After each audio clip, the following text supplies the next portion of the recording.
Pinabalik po siya ni Haring Herodes. Ito magdawat ng hatol sa taong yan.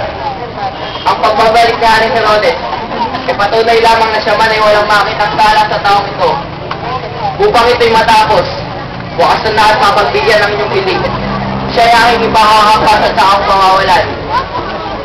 Subalit, Poncio, alam mo wala siyang kasalanan.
Homo, nawala na sa buo ng kanyang pagkatao.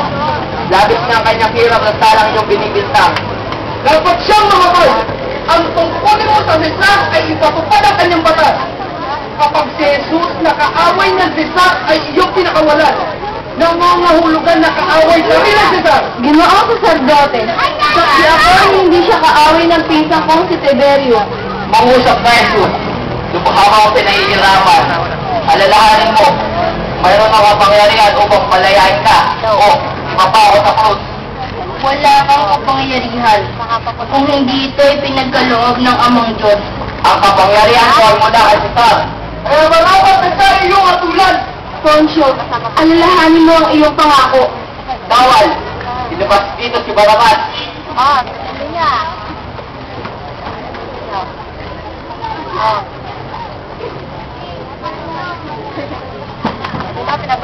Narito tayo si Barabas. Katulad ng batid ninyo, nakatanda siyang mamatay sa krus pagkatapos ng isda. Meron tayong pamilihan. Pagpapalaya ako ng bilang ko sa ganitong panahon. Sino ang natin na kawalan ko? Si Jesus na inyong hari o si Barabas na isang pasakal? Kawalan mo sa amin si Barabas! At anong gagawin ko sa inyong hari?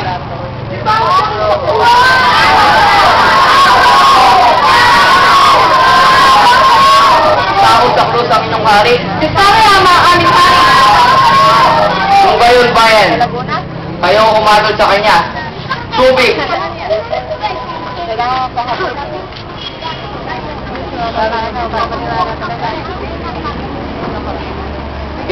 Luhugasan ko ang aking kamay sa malaking usabing ito.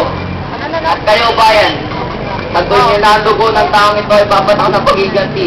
Dahil sa kanya ay pumatay. Dalhin niyo na siya.